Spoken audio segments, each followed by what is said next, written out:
घटनाएं हो रही हैं उसके पीछे क्या कारण है? उसके पीछे एकमात्र कारण है कि जो बंधु वहां हमारे पीड़ित हैं उनका जन्म हिंदू घर में हुआ है।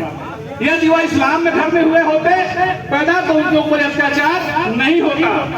उनके ऊपर अत्याचार तो इसलिए हो रहा है कि वो हमारी गंगा, गौ, गुरबाणी को मानने वाले लोग हैं, माँ गायत्री को पूजने वाले लोग हैं, इसलिए उनके ऊपर ये लगातार अत्याचार हो रहा है। उनके ऊपर अत्याचार तो इसलिए हो रहा है क्योंकि वह विभाजन के समय न अपनी जन्मभूमि छोड़ पाए न अपना धर्म छोड़ पाए। जिन्होंने अपनी धर्मभूमि जन्मभूमि छोड़ दी वो भारत में आ गए, जिन्होंने अपना धर्म छोड़ दिया वो पाकिस्तान, बांग्लादेश में आज भी बड़े बड़े कोठरियों में पड़े हुए।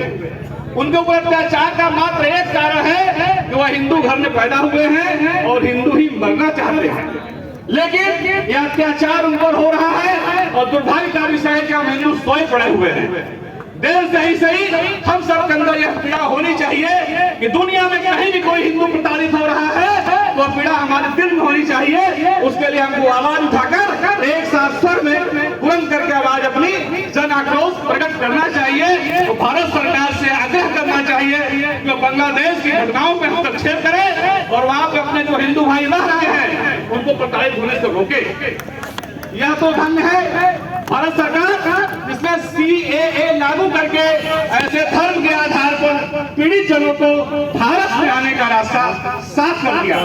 लेकिन क्या हम भारत में सुरक्षित हैं? आप कश्मीर में चले जाइए, कश्मीर में जब व्यापारी जो बड़े बड़े अखरोट सेब केसर की खेती किया करते थे उनसे जब कहा जाता रहा होगा कि आपको तंबुओं में रहना पड़ेगा तो कभी नहीं मानते रहे होंगे। लेकिन अभी आंखों के सामने 91, 89, 90, 91 की बात है वो उनको छोड़कर अपनी कश्मीर में बड़े बड़े सेब के बगीचे, अखरोट के बगीचे, केसर की खेती को छोड़कर आज तंबुओं में रहने को विवश है। उनकी अगली पीढ़ी जो पैदा होकर रहने को विवश है।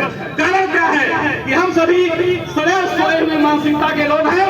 हमको जगाने के लिए बार बार प्रयत्न करना पड़ता है और हम सब इस काम को करते रहेंगे और सोए हुए लोगों को जगाते रहेंगे और जगे हुए लोगों की जिम्मेदारी है तो सोए हुए लोगों को जगाते रहें। और यह जागरण रुकना नहीं चाहिए, तब तक नहीं रुकना चाहिए जब तक बांग्लादेश पाकिस्तान में रहने वाली हिंदुओं के प्रति धारणा उनकी बदल नहीं जाती है।